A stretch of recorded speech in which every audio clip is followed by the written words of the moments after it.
Olá, pessoal, boa tarde. Ei, Magno, ei, Carlos André. Boa tarde. Bom ver todos vocês aqui.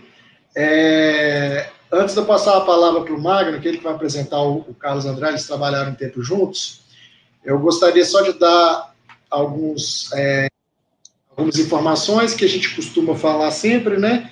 Então, lembrando que quem tiver interesse de emissão de certificado, ao final da palestra do Carlos André, nós vamos, então, colocar um link para vocês acessarem e aí preencherem por cadastro, e aí a gente emite esse certificado até a semana que vem.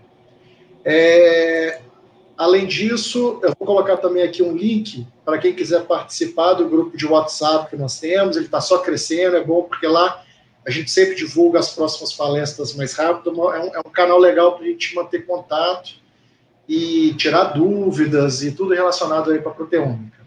Tá bom? Então, com isso, eu gostaria então de passar a palavra para o Magno. Ele vai fazer então a apresentação do Carlos André. Obrigado, Thiago. Boa tarde a todos. Bem-vindos a mais uma edição do My Friends Massa. E hoje eu vou ter o prazer de apresentar mais um amigo aqui, o professor Carlos André Ricarte, mais conhecido como CA, né? Para os mais íntimos, para quem já conhece ele há mais tempo.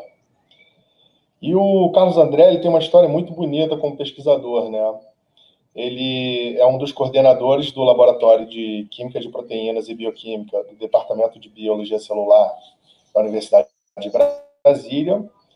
E, para quem não sabe, esse é um dos laboratórios pioneiros na proteômica baseada na espectrometria de massas no Brasil. Até onde eu sei, provavelmente o primeiro laboratório no Brasil a utilizar essa técnica para caracterização de proteínas, né? E o Carlos André ele tem um currículo bastante extenso, então eu vou me limitar um pouquinho a alguns pontos que eu considerei chave. Então, se o Carlos André depois quiser acrescentar alguma coisa, também fica à vontade. O Carlos André, apesar de ser aqui do Rio de Janeiro, mais especificamente ali de Niterói, do outro lado da ponte, ele fez a graduação dele e o mestrado na UNB e teve como orientador de mestrado o professor Lauro Morri, né? Que além de ser um dos pioneiros da proteômica, que acho que a grande maioria já conhece, o Lauro também marcou a história da UNB como reitor, revolucionando aí todo o modo de administração de uma universidade daquele porte, né? Então, depois que o CA terminou o mestrado dele com o Lauro, ele saiu do Brasil, então, para fazer o doutorado dele na Universidade de Leeds, na Inglaterra, com o professor John Findlay.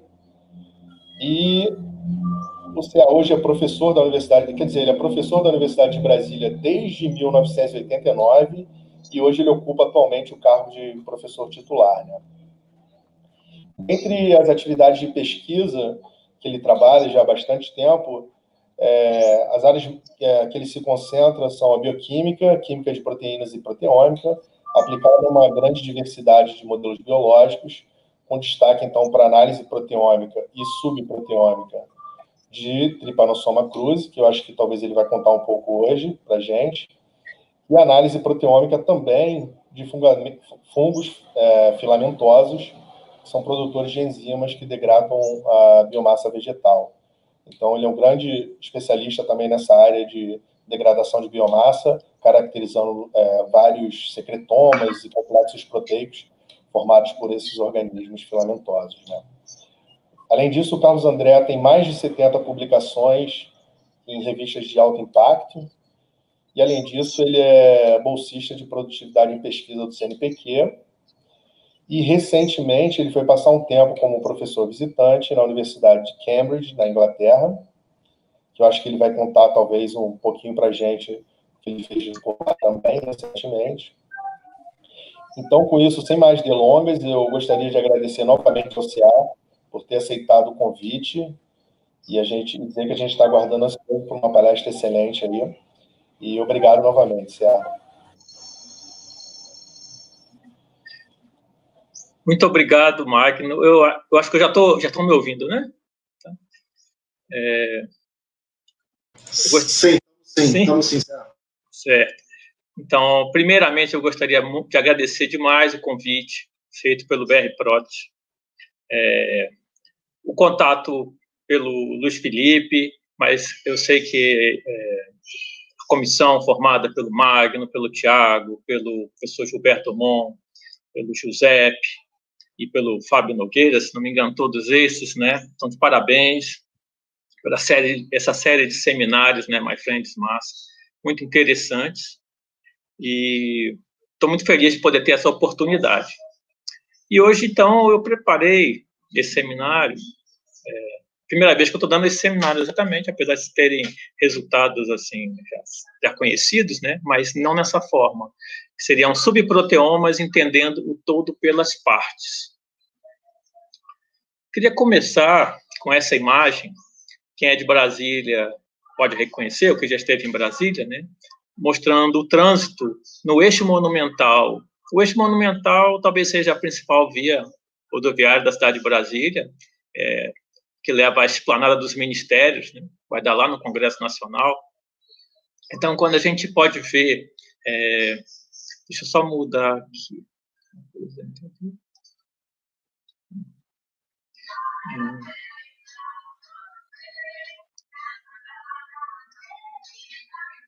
Eu não sei se mudou alguma coisa aqui para vocês, não?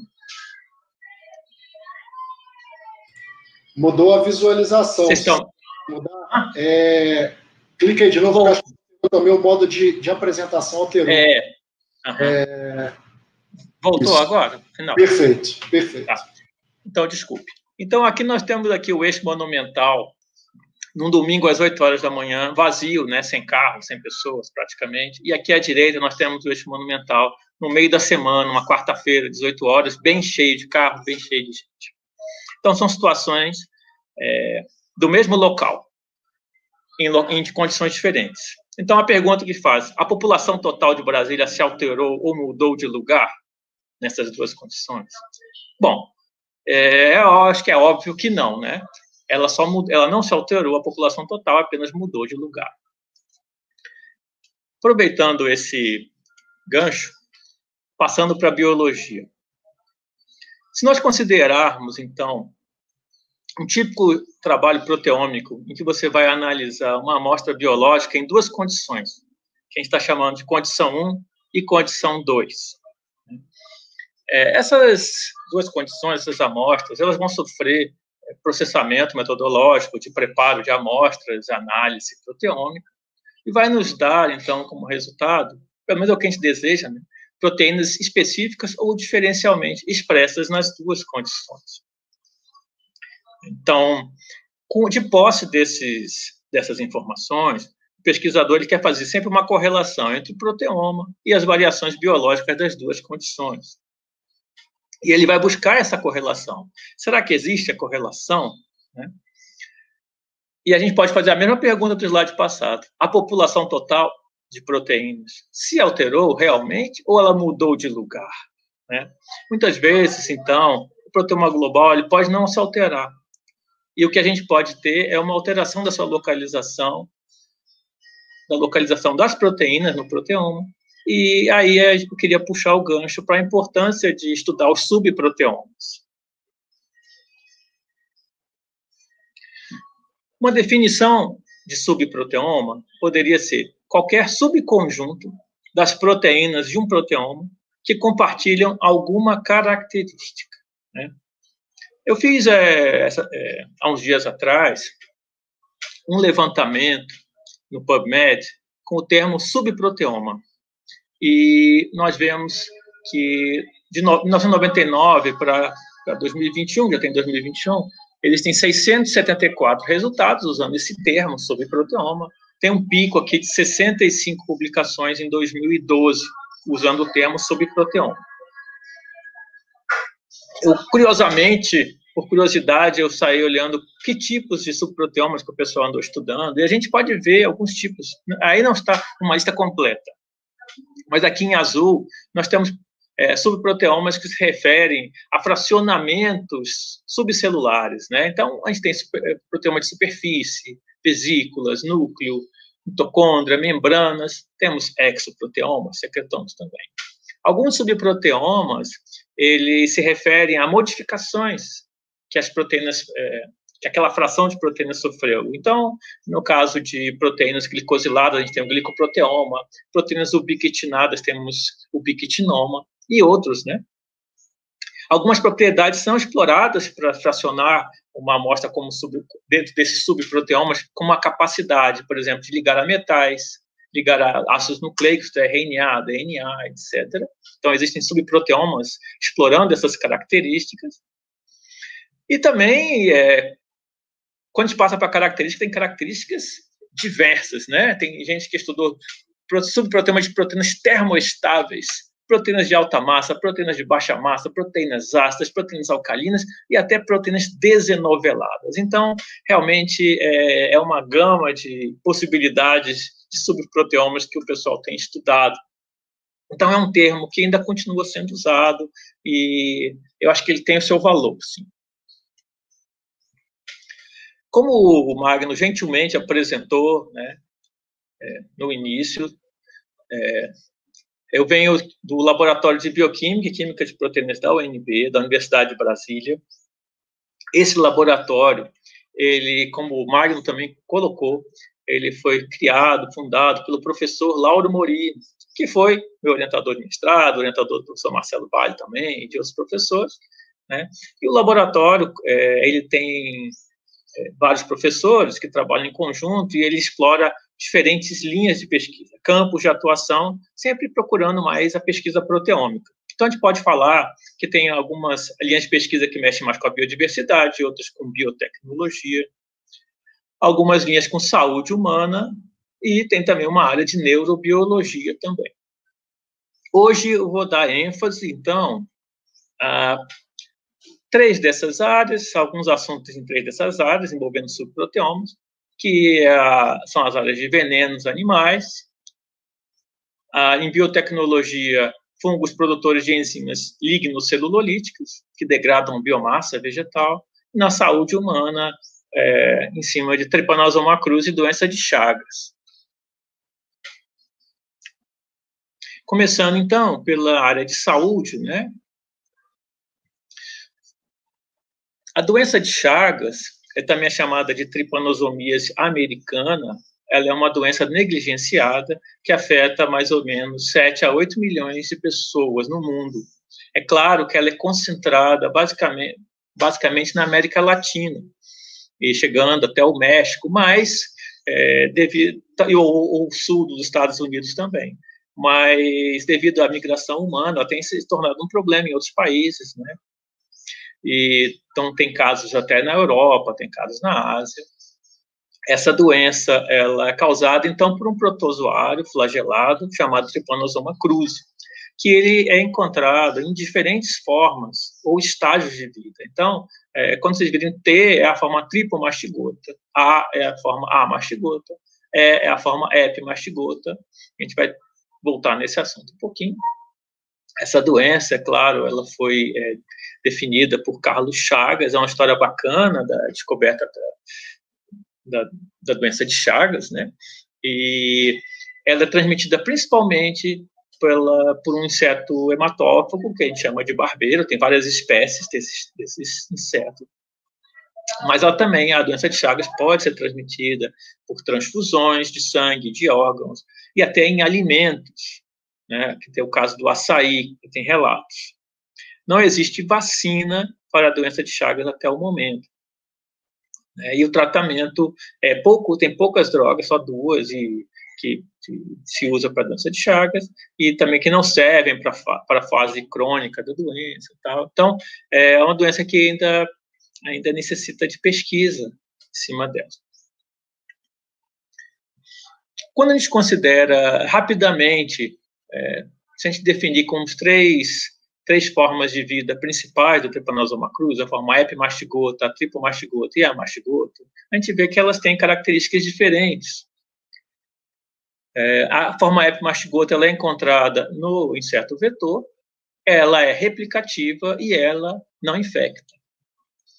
A forma tripomastigota, existem formas tripomastigotas no inseto vetor e existem também no hospedeiro humano, ou mamífero, né? Essa forma tripomastigota, ela não é replicativa e ela é infectiva, altamente infectiva.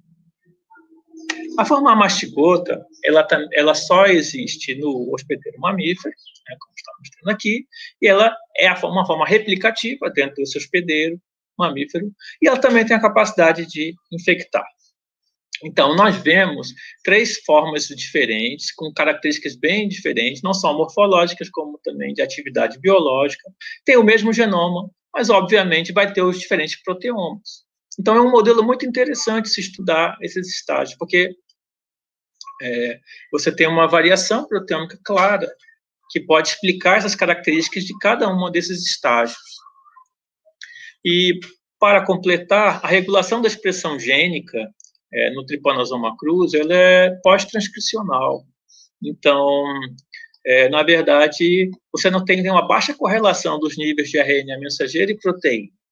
Então, os estudos transcriptômicos ficam meio limitados para ver a expressão gênica, e a estratégia proteômica ela é bem adequada para estudar a doença de Chagas. Lá no laboratório, então, a gente tem trabalhado, né, feito vários trabalhos com o Trypanosoma cruzi. A gente tem estudado as 3 formas de vida, né, o tripo-ama e o epi-mastigota. Tem estudado já estudou de forma global, proteômica global, e também com fracionamento, que dando origem a subproteomas, que é o que a gente vai falar agora, mais na frente, né? Esses subproteomas, a gente tem visto subproteomas de superfície celular, o subproteoma nuclear e o exoproteoma também. Dentre os processos biológicos, a gente tem estudado a diferenciação, principalmente uma diferenciação entre a forma tripomastigota para a forma amastigota. Esse processo é chamado amastigogênese. E, mais recentemente, a gente tem estudado a divisão celular desse parasita também. E, ao longo dos anos, a gente tem usado estratégias diferentes, desde a estratégias usando eletroforese bidimensional, mas no começo, as estratégias mais novas, usando estratégias sem gel, né, gel-free, shotgun proteomics, coisas assim.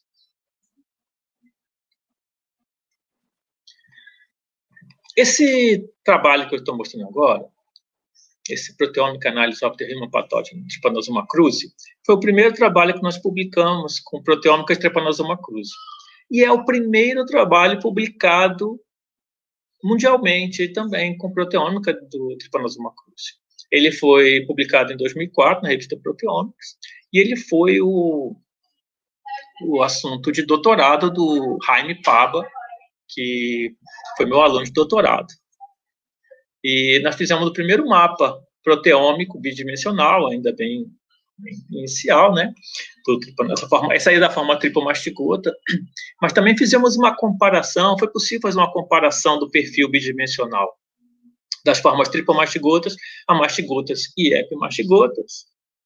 E também mostramos mais uma prova de princípio, né, do uso da proteômica para ver processos, né, no caso a diferenciação do tripomastigota em amastigota, né, ao longo de 4 pontos, né, aqui a gente está mostrando uma proteína, as proteínas paraflagelares, que são mais abundantes na forma tripomastigota, porque tem um flagelo maior, né, e elas vão desaparecendo ao longo da diferenciação. Então, esse foi o primeiro trabalho da literatura sobre proteômica de Trypanosoma cruzi.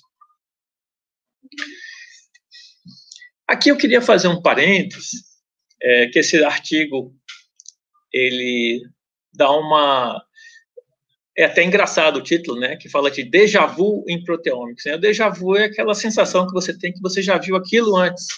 Né? Então, o título, né, a Hit Parade of...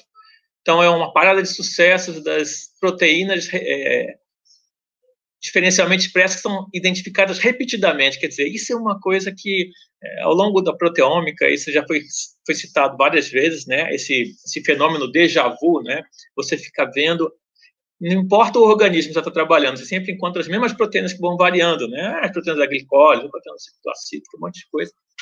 Então, eles usam esse déjà vu, né, para falar sobre isso. É claro que esse problema ele era mais forte ainda no tempo da eletroforese bidimensional, mas ainda permanece. Então, como para tentar evitar o déjà vu, a gente passou a tentar fracionar esse proteoma total em subproteomas, e como a gente usava muito eletroforese bidimensional, a gente partiu para fracionar o gradiente de pH. E aí nós partimos para elucidar o subproteoma das proteínas alcalinas, né? Esse foi o trabalho de doutorado da Adriana Magalhães, certo? Com colaborações diversas, professor Sebastião Charnot, né? Na época nem era professor, agora já era colega nosso, Jaime Santana, Marcelo. Bom, e aí foi um trabalho muito grande, até para padronizar. Quem já trabalha com bidimensional sabe a dificuldade, né, de padronização. Nessa faixa básica era muito difícil, ela demorou muito, mas ela conseguiu padronizar até chegar num gel muito bonito, para um gel bidimensional, onde nós pudemos fazer até numa técnica chamada two-in-one gel. Não vou entrar em detalhes, é coisa que a gente faz, né, lá no dia a dia. A gente acaba usando aqui algumas soluções, né? Na verdade, não foi a gente que inventou, foi um pessoal da China, né? Correr as duas amostras no mesmo gel, e aí comparamos a forma epimastigoto para tripomastigoto e fizemos uma análise comparativa das proteínas alcalinas, desse subproteoma, na verdade. E depois, posteriormente, num outro trabalho, nós utilizamos essa mesma técnica para comparar o subproteoma das formas tripomastigotas e amastigotas, que são as formas que estão no hospedeiro mamífero, né? No hospedeiro humano. Tá? Então, esse é o primeiro subproteoma que a gente trabalhou, subproteoma das proteínas alcalinas. Tem pontos elétrico alcalino. Esse esquema aqui está só mostrando assim, uma forma bem simples, né? A interação de um Trypanosoma cruzi com uma célula hospedeira, né? É claro que na interação do patógeno com o hospedeiro, com a célula hospedeira, são importantes as proteínas da superfície. E também são importantes proteínas que, por acaso, o parasito ele secreta para fazer esse contato entre o patógeno com o hospedeiro. Por isso, nós achamos importante que a gente explorar esses subproteomas de proteínas de superfície e as proteínas presentes no espaço extracelular, né, que seria o exoproteoma, muitas vezes chamado também de secretoma. Então,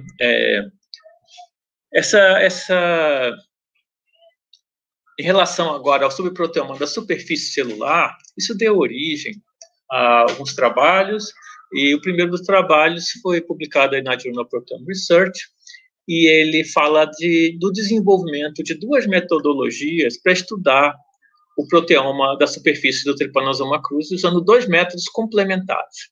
Então, o primeiro método utilizado, ele era baseado no shaving. Shave seria barbear, né? Você trata a célula com tripsina, que é a protease, que vai retirar os peptídeos expostos na superfície, e aí você tendo esse depósito dos peptídeos de proteína de superfície, você pode depois analisá-los, né? Só lembrando que 50% do genoma do T. cruzi são proteínas de superfície, né? E outra metodologia que nós usamos é uma metodologia que é mais baseada na purificação de proteínas, das proteínas de superfície. Então, seria a biotinilação, né? Primeiramente, você trata a célula com um análogo da biotina ativado, essas proteínas são biotiniladas, depois são extraídas e purificadas, e aí eu tenho as proteínas de superfície. Essas duas metodologias, então, de posse desses resultados, né, essa preparação de amostras, no caso aqui, tudo isso preparação de amostras é fundamental, né, quando você quer isolar um subproteoma. Mas isso depois foi analisado aí por LCM e SMS. E os dois métodos, o shaving e a biotinilação, eles se mostraram complementares entre si, em relação a um protocolo anterior que tinha sido publicado e que se baseava numa extração, né, o solvente orgânico. Então, os métodos, depois análise, depois de posse das proteínas identificadas, a análise de non-autologous mostraram um enriquecimento de componentes celulares de membrana.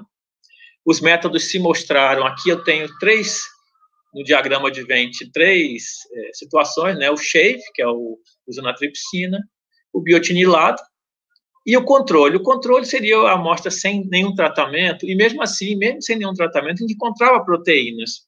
Essas proteínas provavelmente vinham de vesículas que o parasita soltava, né? Isso é comum no Trypanosoma cruzi. Então, a gente sempre fazia esse desconto do que estava no controle também, né? E então a gente fez, claro, quem tiver interesse depois vai ler o trabalho para ver é muita informação, mas você vê que os métodos eles eram complementares, o SHAFE, a biotinilação, em relação ao controle também, óbvio, e o método detergente que tinha sido publicado por Cordeiro anteriormente, em 2009.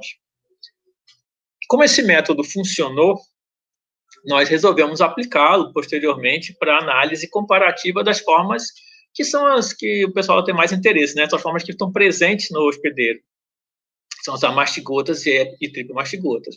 A gente vê também um enriquecimento grande de proteínas de membrana, mostrando que esse método de isolamento de subproteoma pelos dois métodos funciona, né? Aqui é um diagrama de Venn já contando os dois métodos, as proteínas identificadas pelos dois métodos juntos. Tem muitas proteínas em comum entre a mastigota e tripomastigota de superfície, porém existem suas proteínas específicas que refletem então as atividades biológicas e as propriedades dessas duas formas, né? A mastigota e tripomastigota, sendo que uma é replicativa, a outra é mais infectiva, etc. Né? Então foi o desenvolvimento da metodologia e depois a aplicação da metodologia para fazer a comparação desses dois estágios. Partindo para o exoproteoma, secretoma seria o conjunto de proteínas secretadas. O exoproteoma envolve, né, claro, as proteínas são secretadas, mas tem outras proteínas que vão para lá de fora da célula sem ser exatamente por uma via de secreção clássica. Então, é preferível, o exoproteoma é um termo mais genérico, né? Então, esse trabalho publicado na Frontiers, se não me engano, foi 2019, ou 2020, ou 2019, ele fala de um insight do exoproteoma da forma tripomastigota, do Trypanosoma cruzi, né? Na verdade, aqueles trabalhos anteriores vieram da tese de doutorado do Rainer Queiroz, também foi meu aluno de doutorado, e ele fez uma parte do trabalho também na Dinamarca. E esse trabalho seria uma continuação que teve uma participação muito forte, né, no caso aqui também já com o professor Sebastian Charnot, que também era co-orientador do Rainer, né? E a gente mostrou aqui no caso das proteínas identificadas, né, o exoproteoma, a minoria, ela tinha um peptídeo sinal, realmente, de secreção. Mas a maioria era secretada por vias não clássicas. Isso, a análise das sequências mostravam isso. E algumas estavam no exterior com vias não canônicas, né? Essa metodologia foi usada depois, posteriormente. Você vê que tem um padrão aí. A gente desenvolve a metodologia porque tem uma padronização boa e depois a gente aplica, né? E a gente aplicou essa metodologia para estudar o fenômeno da diferenciação, da amastigogênese. Esse é um trabalho mais recente, o exoproteoma falando desse processo de amastigogênese, né? Também, agora com o envolvimento maior do Samuel Mandacaru, que fez, também já fez doutorado, mestrado, doutorado no nosso laboratório, pós-doutorado, agora tá na Fiocruz do Rio, trabalhando com Trypanosoma cruzi também. E a gente mostrando, então, duas situações, porque quando você coloca esse processo da diferenciação, que é a amastigogênese, né? A amastigogênese, a formação do amastigota, a partir do tripomastigota. Então, é a amastigogênese. Se você coloca o tripomastigota em pH ácido, pH 5, ele vai virar amastigota. Se ele estiver em pH 7.4, ele não vai virar. Então, eu tenho um controle aqui, né? Eu pego o tripomastigota e coloco um pH 7.4, ele vai continuar tripomastigota. Se eu coloco em pH 5, ele vai virar amastigota. Então, esse é um controle. Em azul aqui, eu teria o controle dele não diferenciado, e aqui, em vermelho, do tripomastigota diferenciando, em pH 5. Né? Então, quando tiver as proteínas específicas dessa diferenciação, aí são proteínas com potencial de modular o metabolismo da célula hospedeira, permitindo a sobrevivência, diferenciação e proliferação. Tá? Então, também eu convido aos interessados a darem uma olhada nessas referências e buscarem, porque sabe como é, esses trabalhos proteômicos têm listas enormes e tem muita coisa para garimpar ainda, né? Pessoas interessadas no assunto. Mas eu queria ressaltar, então, a importância da preparação da amostra nesses estudos. Um outro subproteoma que nós nos preocupamos em abordar é da fração nuclear, né, do Trypanosoma cruzi. A divisão celular do Trypanosoma cruzi ela é um pouco diferente, né, da nossa. Né? Por exemplo, não tem condensação dos cromossomos, a membrana celular ela não se desintegra durante a divisão, então é uma divisão interessante e claro que o núcleo tem uma participação grande nisso aí. E nós vimos que não tinha nenhum trabalho, nem com isolamento de núcleo, né, na literatura, e nem muito menos com proteômica, exatamente, da fração nuclear. Então, esse é o trabalho de doutorado do Agenor, do Santos Júnior, também fez doutorado comigo. Ele trabalhou bastante no desfracionamento, usando ultracentrifugação, para ter uma fração bem enriquecida de núcleos, né? E essa fração depois foi validada por métodos de microscopia e até por comparação com trabalhos que fizeram algo parecido com o Trypanosoma brucei, né? A gente vê as estonas aqui no GES, unidimensionais da fração e tal. E depois, tendo o resultado dessas proteínas, esse trabalho teve uma participação também do Dário Calumni, no Rio de Janeiro. E a gente via que houve um enriquecimento muito grande, né? Quando se faz uma análise por David, de proteínas nucleares, né? São os enriquecimentos, proteínas de cromatina, de DNA e tal. Então, nós fizemos... Então, esse também foi o primeiro trabalho com proteoma nuclear, da fração nuclear em Trypanosoma cruzi também. Tem outros trabalhos, tem trabalhos com cromatina e tal, mas esse também é considerado um dos primeiros uma fração nuclear. Então, saindo tendo mostrado esses métodos, né, queria dizer que recentemente a gente perde a noção do tempo agora, né? Se é ano passado, retrasado, mas nós fomos convidados para contribuir para esse livro de Cruzi Infection, né, publicado lá pela Springer Humana Press, e é um livro daquela série Methods in Molecular Biology, só com metodologias de infecção Trypanosoma cruzi. Nós preparamos um capítulo que chama Sample Preparation of Trypanosoma cruzi Surface Extracellular and Nuclear Proteomes. Então, quem tiver interesse de ver passo a passo como é cada uma dessas metodologias, eu aconselho que vejam esse capítulo, porque você vai seguir passo a passo todas essas metodologias que eu falei até agora. Tá bom? Agora eu queria mudar da saúde, então, para a biotecnologia. E como o Magno falou, né, que a gente também trabalha com fungos filamentosos que produzem enzimas, né? E essas enzimas que degradam a biomassa vegetal. Então, quando você pensa no fungo filamentoso, ele é um organismo que é saprofítico, ele se alimenta de matéria de decomposição, e aqui a gente vê, né, um fungo crescendo numa madeira, né, uma árvore morta, né? Então, tem alguns fungos filamentosos. Esse é um material difícil de ser degradado, né? A parede celular vegetal, né, pela sua complexidade, são vários.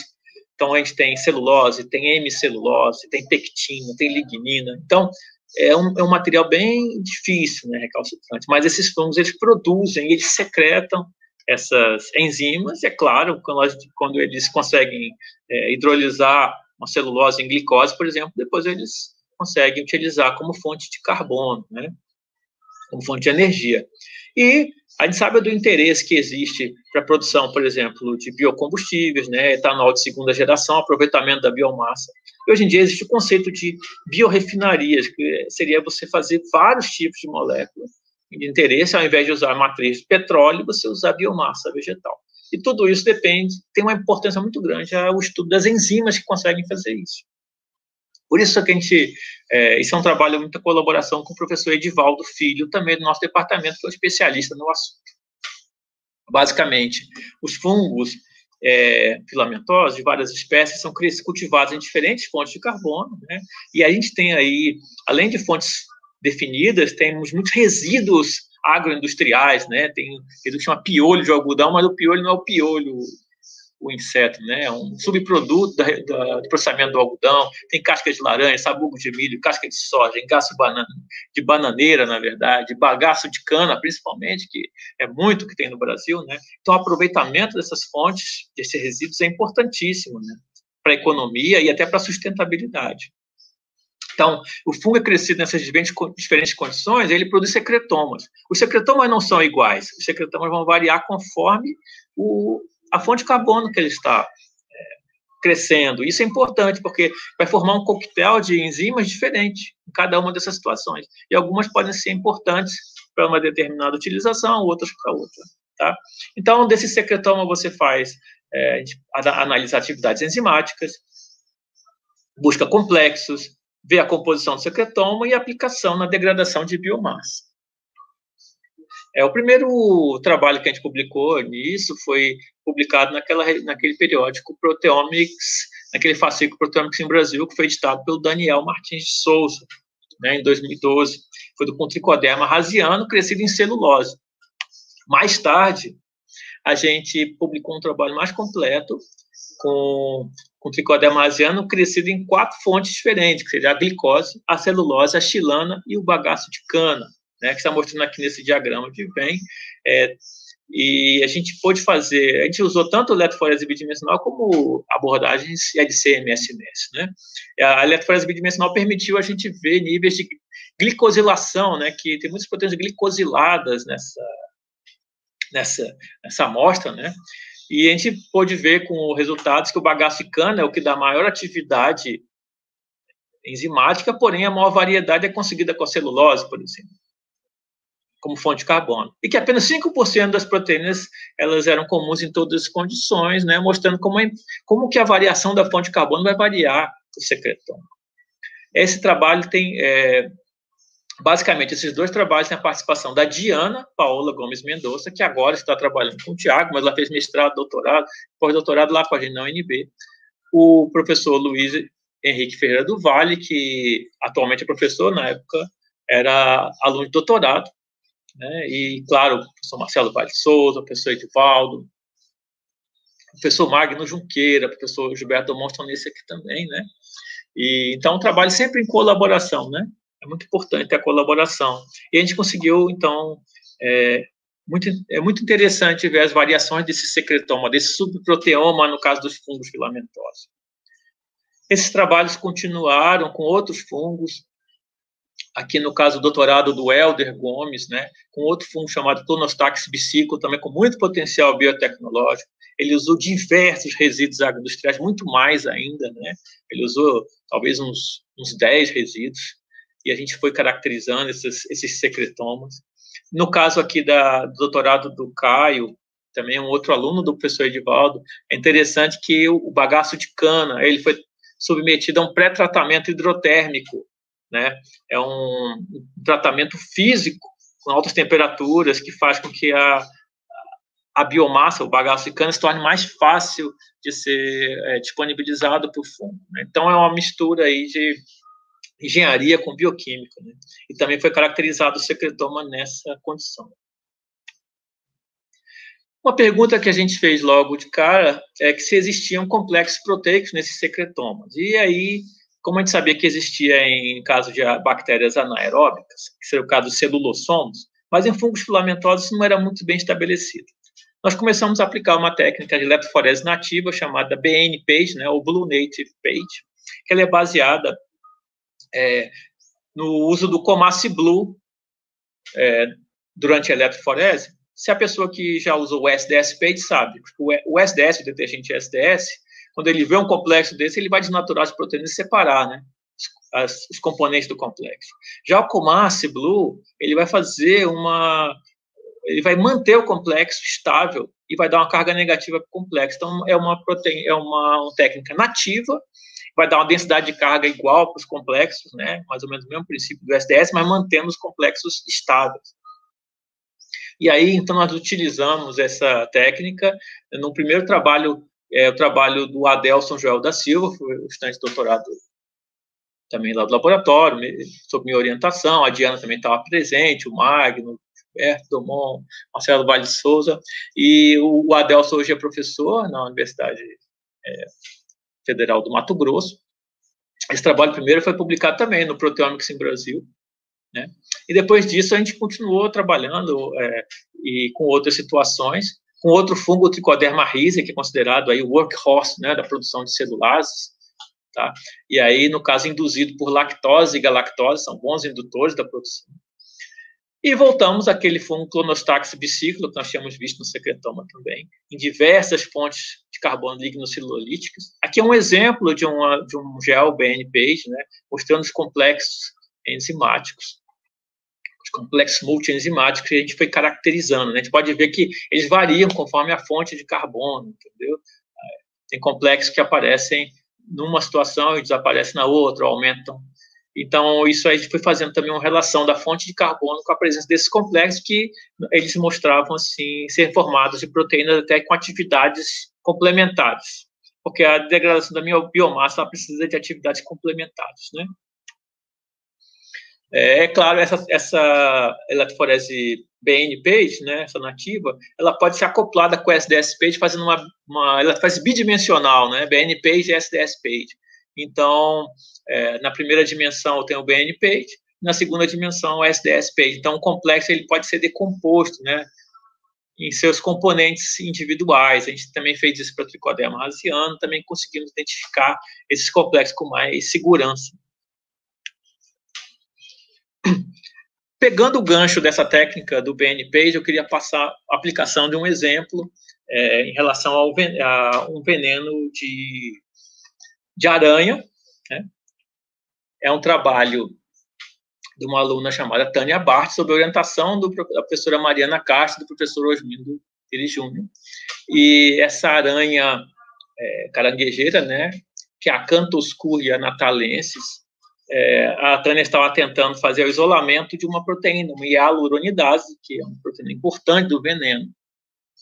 Partiu para a purificação dessa proteína por métodos cromatográficos, depois caracterizou o espectrometria de massa, mostrou a purificação dela em géis. É uma banda principal aqui, né, a proteína purificada, alguma coisa aqui em cima, talvez complexo, talvez agregações, né? E aqui nessa figura ao lado tem uma zimografia, mostrando atividade aqui em branco seria a atividade da proteína, parecia um pouquinho acima da banda principal, né? Quando ela tentou fazer a identificação da proteína isolada por sequenciamento de novo, usando espectrometria de massa, ela ficou feliz, porque ela descobriu que realmente confirmou que era uma hialuronidase. Porém, tentou fazer também um sequenciamento por degradação de Edman, sequenciamento químico. E aí viu que o resultado não apareceu hialuronidase, apareceu uma proteína da classe das CRISPs, que é a Cysteine Rich Secretory Protein, né? Então, criou-se um problema. Ela era o quê? Ela isolou uma hialuronidase ou isolou uma CRISP? Aí a gente conversou, a Mariana veio conversar comigo, e a gente resolveu fazer uns estudos de BN-PAGE. E nessa também o Samuel Vol, que também já estava um especialista em BN-PAGE, veio ajudar, e mostrando aqui da fração já purificada, né, a formação de moléculas de mais alto peso molecular que tinham atividade de hialuronidase, né, indicando a formação do complexo. É interessante que a gente fez o BN-PAGE bidimensional, BN-SDS-PAGE, com o zimograma, né? Então, eu queria que vocês prestassem atenção aqui, essa banda, esse complexo, ele sendo decomposto em duas bandas. Esse complexo é composto em duas bandas, e essa banda, uma delas tem uma atividade de hialuronidase e a outra não tem. Quando foi feita a identificação, viu que essa de cima era uma hialuronidase e a de baixo é a CRISP. Então, na verdade, aquele resultado, ele estava certo, né? Tinham as duas proteínas associadas num complexo único, né? E então, mostrando aqui e elas tinham mais ou menos o mesmo tamanho, próximo, né? Então, na hora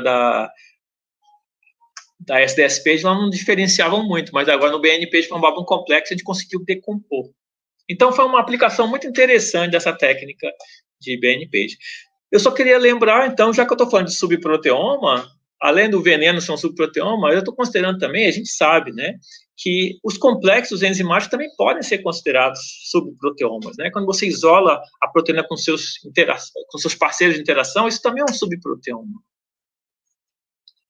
Então, é o que estava comentando, que aquela proteína que parecia uma única, ela se tratava de um complexo.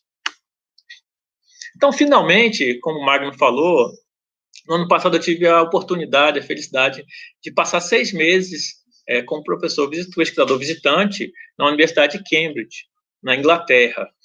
E antes da pandemia, graças a Deus, né? Quando eu voltei, foi quando começou, voltei em fevereiro.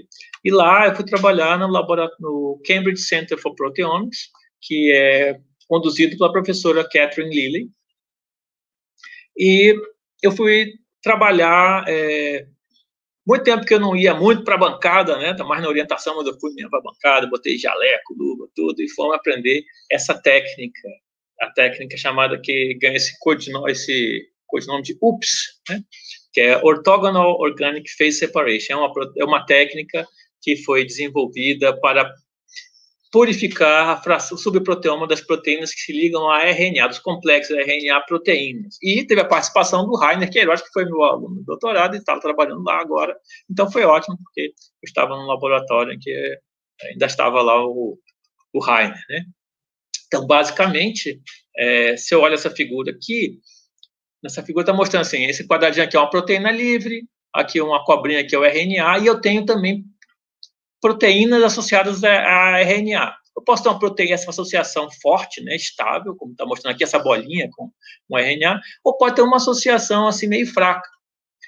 Quando eu trato com radiação ultravioleta, nessa faixa de 254 nanômetros, tem umas condições, né, específicas, que eu não vou entrar em detalhes, isso faz uma associação, ligação covalente entre a proteína e o RNA, ele se torna estável. Isso é chamada a etapa de cross-link com UV, né, com ultravioleta. Depois disso, as células são lisadas com AGPC, que seria, no caso, o reagente Trisol, comercialmente conhecido, faz a lise. Esse reagente é usado para fazer... tem várias aplicações dentro da biologia molecular. E ele consegue separar em 2 fases, uma fase orgânica inferior, onde ficam as proteínas, e uma fase aquosa superior, que está o RNA. Então, qual foi a sacada deles quando desenvolveram? Que o complexo proteína-RNA estaria na interface. E eles provaram isso de várias maneiras, esse trabalho lindo publicado na Nature Biotechnology. Então, a fase aquosa seria a superior, teria o RNA, a inferior as proteínas, e a interface teria os complexos RNA, as proteínas, né? Então, depois que você faz várias lavagens, você fica só com a fase interface, que tem os complexos proteínas com RNAs. Você trata com RNase, vai quebrar a parte do RNA, e as proteínas depois, em outra rodada, vão parar na fase orgânica, e você isola e faz análise proteômica para saber quais eram as proteínas que se ligavam ao RNA. Alternativamente, você pode tratar a interface com uma protease, que vai digerir as proteínas e vai liberar o RNA na fase aquosa para você ver que RNA estão interagindo. Então, é uma técnica bem bacana, né? Na verdade, então, eu aprendi e pude aplicá-la no desenvolvimento de uma outra técnica. Isso é um trabalho que foi proposto lá, e para tentar usar essa técnica para isolar proteínas com uma modificação pós-tradicional, que é a poli-ADP ribosilação. Então, foi muito interessante fazer também esse desenvolvimento desse projeto lá. Considerações finais, né, principalmente sobre o subproteoma, né, que a gente falou muito do déjà vu, né, está mostrando aquela figura depois do déjà vu, e claro que cada vez mais com o aperfeiçoamento das técnicas proteômicas, sensibilidade aumentando demais, né, cada vez você tem um poder maior. Mas mesmo assim, sempre vai ter proteínas que você não vai ser difícil de você encontrá-las, né? Então, já vi esse termo na literatura, do unseen proteome, né? As proteínas que não são vistas de jeito nenhum. Tem o dark proteome, que é aquele proteome escuro, que você também não vê essas proteínas. E eu sei que tem um interesse muito grande da indústria farmacêutica no dark proteome, essas proteínas que a gente não vê. Então, ou seja, ainda existe um pouco de déjà vu nas nossas pesquisas proteômicas. E aquelas proteínas raras, né? Eu acho que o subproteoma, ele ajuda esse enriquecimento, e sempre contribui para você ver essas proteínas mais raras. Outra coisa que é o reducionismo, né? A pesquisa sempre é reducionista, ela tenta, muitas vezes, né, fracionar o sistema biológico. Antigamente chegava até o nível da proteína pura para poder caracterizar. A proteômica, as ômicas, de um modo geral, tem uma visão mais holística, né? Que quer ver tudo de uma vez, ainda mais a biologia de sistemas, né? System biology quer ver tudo, né? Então, o subproteoma está meio no meio do caminho, né? Ele está tentando fracionar um pouquinho aquele proteoma para facilitar, para você entender melhor o sistema biológico está trabalhando.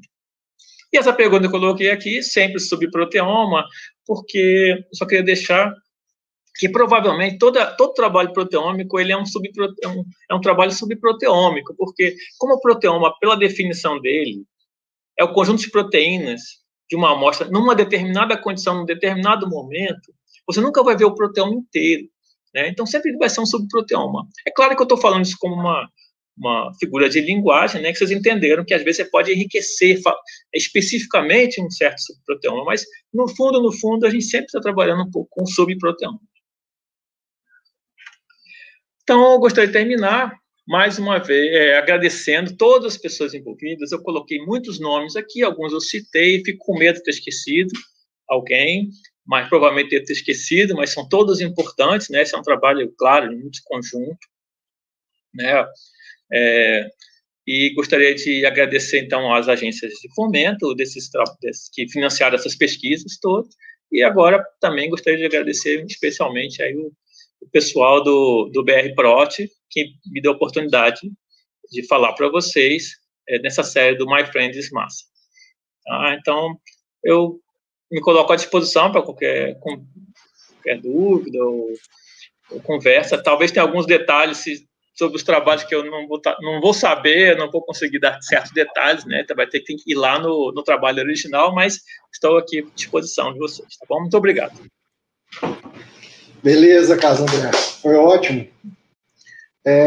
Seu microfone está no mute, hein, Omar? Beleza. Perfeito, muito boa essa apresentação. Adorei ver esses vários exemplos que você deu, né, de Geo2D. Acho que, às vezes, eles estão ficando meio negligenciados e a gente não pode esquecer as origens e que eles ainda são muito úteis, né? É sempre bom você ter aquele resultado visual ali da sua alteração dos proteomas, né? Isso é muito legal. Eu vou passar a palavra para o Magno. O pessoal já está começando a mandar as mensagens aqui no grupo. Eu estou só já avisando para o pessoal que, às vezes, está dando um delay para eu poder aparecer aqui para a gente no link do StreamYard, mas aí qualquer coisa a gente vai dar para ir lendo no YouTube, eu posso ir lendo também. Vou passar primeiro para o Magno, que o pessoal vai dando tempo para o pessoal fazer as perguntas. Já tem bastante aqui, mas aí a gente vai ler. Nós vamos ter que ler, viu, Magno? Porque geralmente a gente coloca assim, Carlos André, mas elas estão demorando para... Sim. Aham. O delay, né? É o delay. Nunca tem problema, mas hoje está ruim. Tá ruim. Mas vamos lá. Obrigado, Thiago. Vou fazer primeiro um comentáriozinho, só para lembrar que também tem um unknown, as proteínas que não tem nem a sequência determinada, né? Que não estão nem no banco de dados, né? Tem de organismos que não sequenciados, né? Mas isso é só um comentário. Eu queria saber de você, Carlos André, o que você acha que vai ser o próximo passo? Assim, existem vários fungos que secretam várias enzimas extremamente importantes na degradação da lignocelulose, né? Como é que você acha que vai ser o caminho, talvez utilizando a proteômica, para criar um coquetel otimizado usando esses diferentes fungos filamentosos, né? Teria uma forma de você, de repente, comparar e ver quais são as enzimas mais ativas num determinado secretoma e combinar isso de uma forma mais industrial, assim?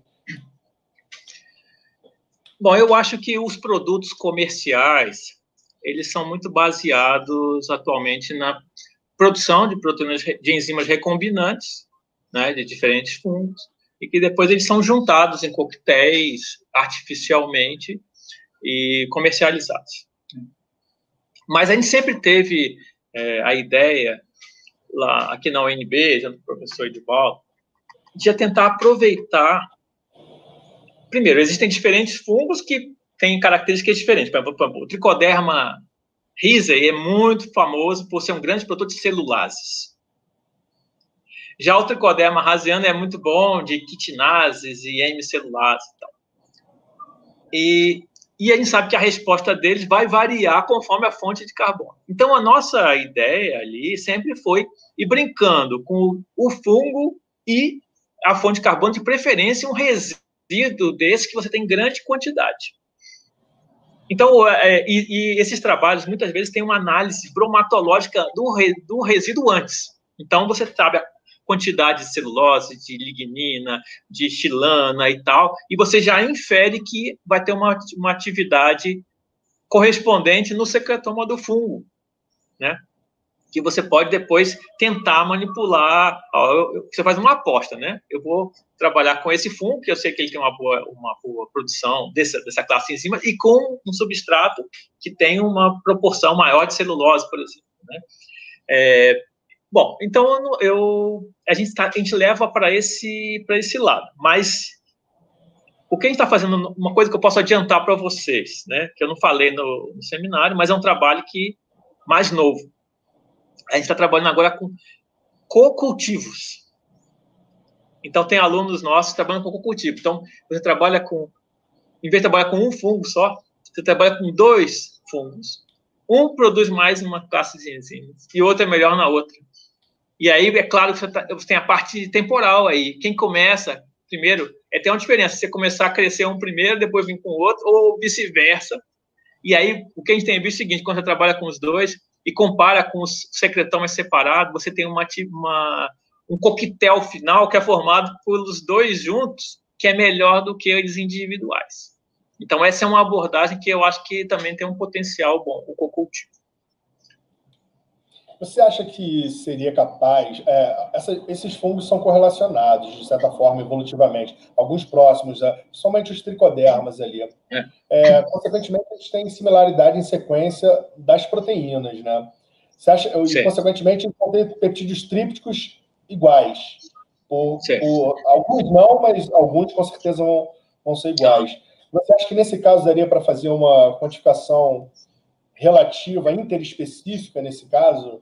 Ou seja, para ver que enzimas seriam mais intensas, comparando fungos diferentes com a mesma fonte de carbono? Você está falando do co-cultivo ou eles separados? Não, poderia ser co-cultivo também, mas essa capacidade de você conseguir quantificar relativamente as proteínas interespecíficas. Entendi. Olha, se as proteínas tiverem a mesma sequência, ou sequência muito próxima, eu prevejo uma dificuldade de saber quem é que secretou, na verdade, né? Você pode fazer uma comparação, na parte de atividade é mais fácil, você faz uma comparação de atividade específica dos fungos individualmente, do co-cultivo, você tem uma ideia, aí se houve um aumento da produção de uma determinada enzima, né, um sinergismo aí nessa história. Agora, na parte realmente da identificação proteômica,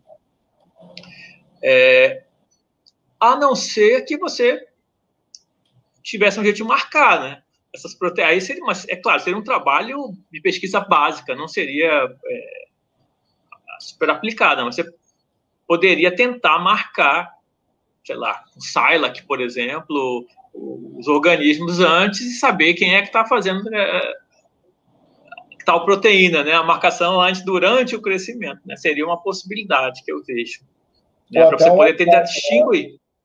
Ou até um eye-track. Você cresce marca um eye-track com um eye-track com outro, e aí eles cofragmentam, e aí pela intensidade você saberia de cada peptídeo que veio de cada uma dos fungos, né? Eu estava mais aqui refletindo aqui, né? Essas possibilidades dessas combinações. Agora eu vou deixar o pessoal perguntar aí também, que acho que deve ter um monte de pergunta aí. A Marise já está com uma aí, ó. Não sei se o Carlos André consegue ler aí a pergunta. Eu não estou lendo, não. Eu acho que ela está perguntando com relação àquele exemplo que você mostrou, que vocês acharam, por sequenciamento de novo, uma hialuronidase e depois o Edman tinha achado, não lembro. E ela perguntou se no Edman você não conseguiu ver os dois pois é, a minha hipótese é que o N-terminal da hialuronidase estava bloqueado. Por isso que a gente não viu.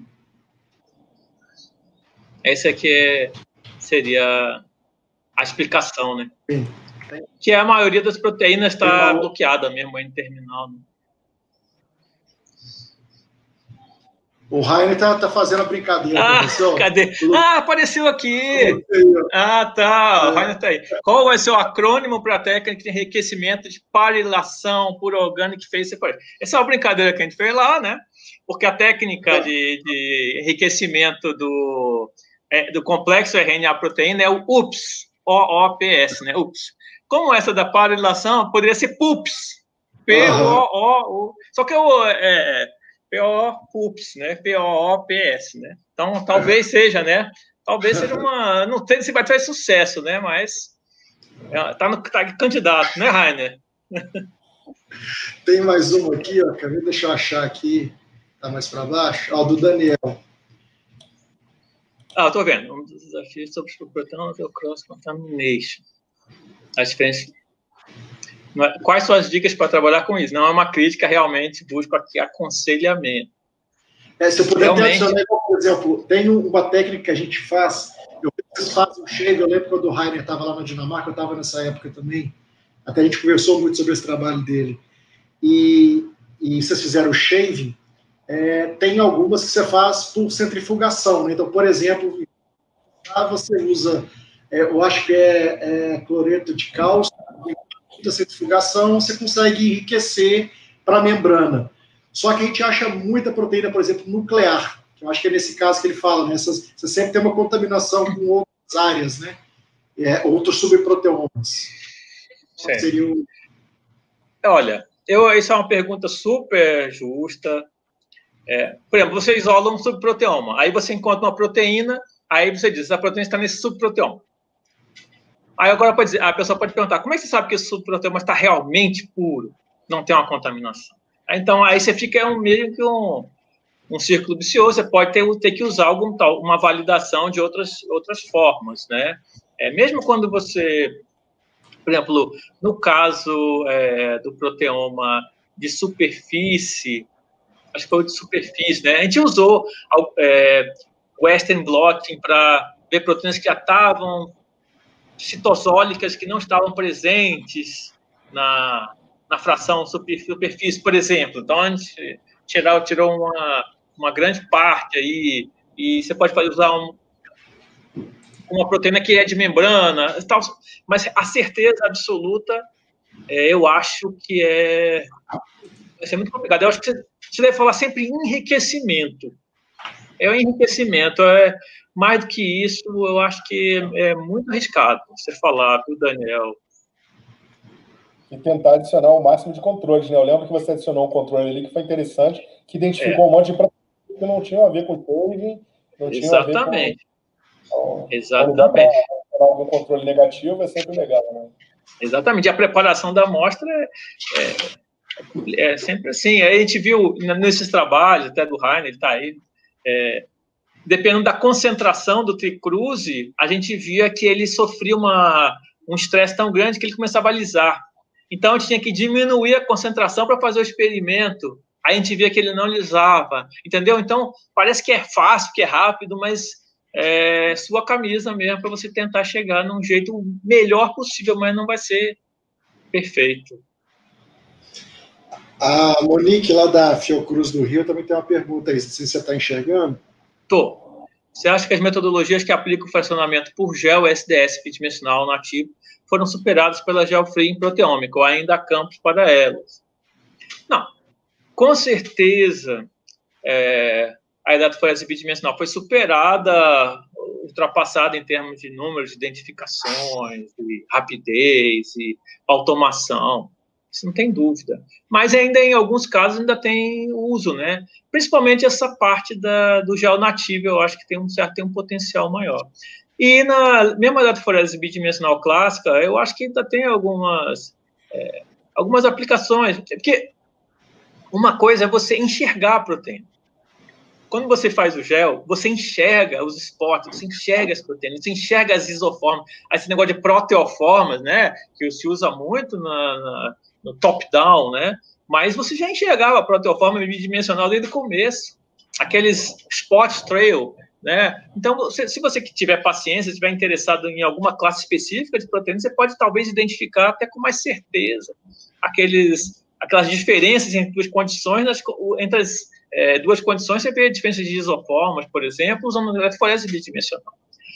Agora, é como eu falo, como o pessoal fala, né, da bidimensional. Eletroforese bidimensional está muito mais para o artesanato do que para a automação. Então, o cara ele tem que treinar, ele tem que ter a mão boa, ele tem que ter paciência e tudo mais. Né? E a gente lá nessa estratégia shotgun é muito mais automatizado, mas também a gente perde um pouco o controle. Quando sai aquela lista de proteínas, a gente já meio que acredita, faz umas estatísticas, e aí essas estatísticas, às vezes, tem umas mágicas aí nessas estatísticas, né? Um faz de um jeito, outro faz do outro, tal, e eu não sei também, não. Claro, então, respondendo, foi superado?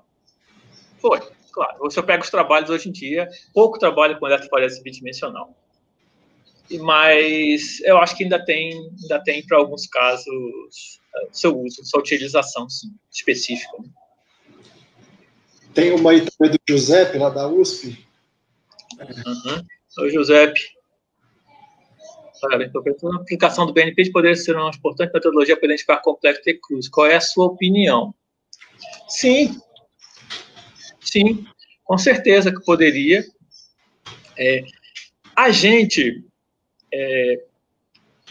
tem utilizado mais o BNP. Essa parte da pesquisa ela é meio... ela segue, às vezes, caminhos próprios. Né? A gente faz um planejamento, depende do aluno, depende da tese. Né? Ela surgiu, a ideia da aplicação do BNP surgiu para o caso dos fungos filamentosos naturalmente, porque a gente tinha o conhecimento prévio que para bactérias anaeróbicas existiam complexos multienzimáticos secretados, a gente queria ver se tinha nesses fungos também filamentosos.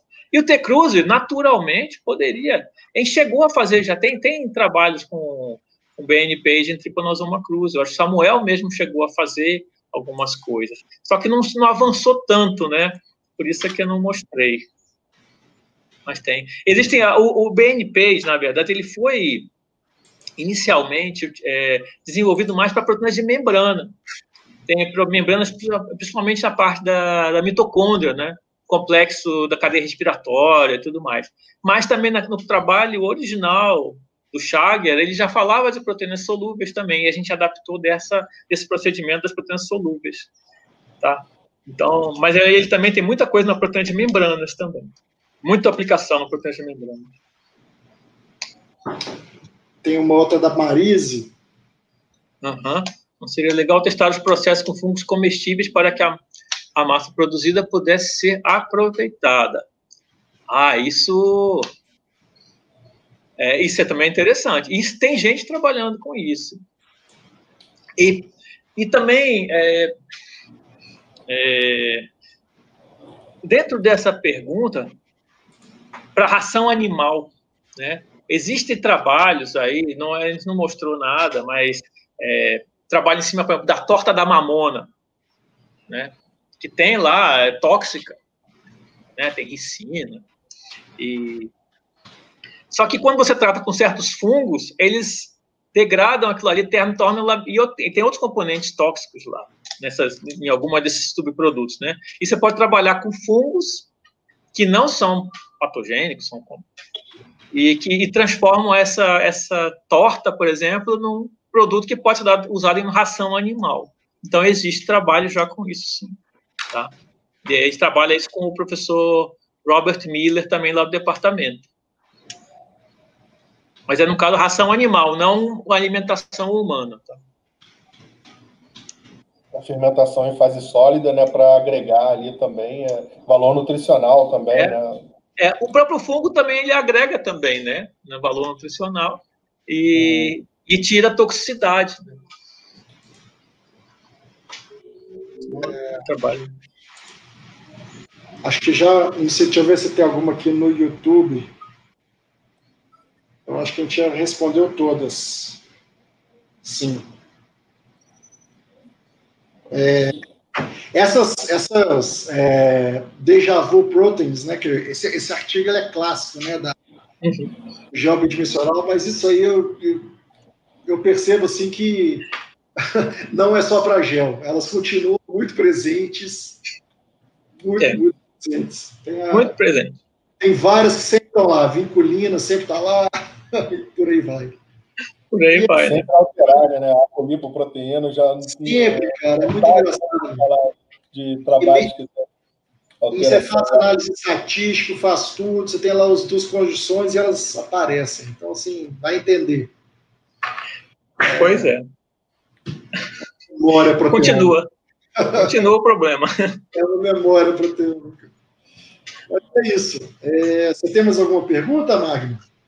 Não, para mim está ótimo. Parabéns. Excelente apresentação. Muito completa. Um grande overview aí de tudo e de como a gente pode aproveitar esse estudo de subproteomas, né? Parabéns.